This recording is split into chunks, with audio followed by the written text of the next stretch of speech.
So what's up mga tropa pigs, no? It's meron nga pala ang iyong tropang action figure dito sa South Korea, no? Matagal na ako sa action figure at ito nga ang isa natin sa mga content natin ay ang paggawa ng action figure DIY na galing sa bootleg o BL mga tropa.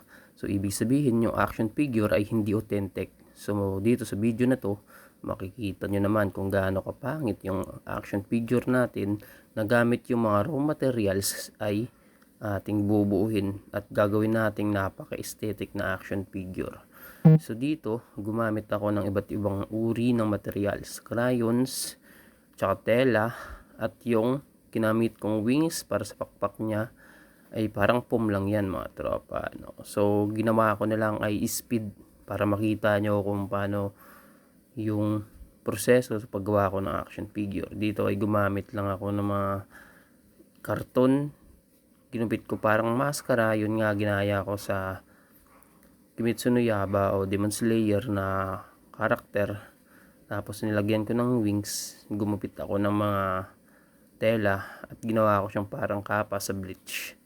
Yung pakpak naman, yung parang sa angel, dito na naghanap din ako ng isang action figure na para matakpan yung mukha nung bootleg natin na action figure. Dito ay simple lang ang pagkakagawa ng mga tropa, ay didikit mo lang siya para magiging authentic ang dating niya, no? Dito kasi yung action figure natin na BL ay pag nakita mo yung mukha, ang repaint ay talagang halatang halata siya. So wala talaga siyang charisma o aura yung action figure na to.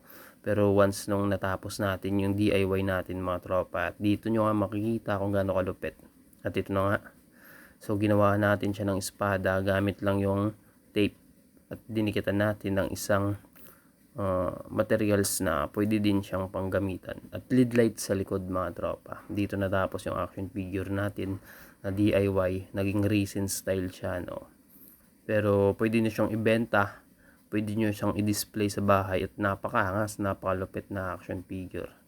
Tignan nyo yun naman yung resulta mga tropa. DIY, raw materials ng BL at bootleg. May lead light siya sa likod, no? Ito nga yung result ng ating DIY na BL mga tropang pigs, at napakalupit talaga ng action figure na to kasi from BL to authentic resin style na may lead light pa.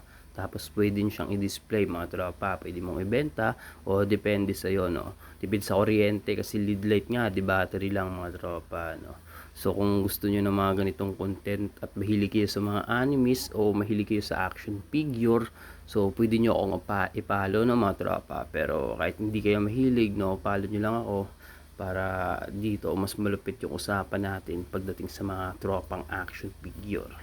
This is happiness mga tropa, no? Dito tayo makakapag-invest ng ating happiness.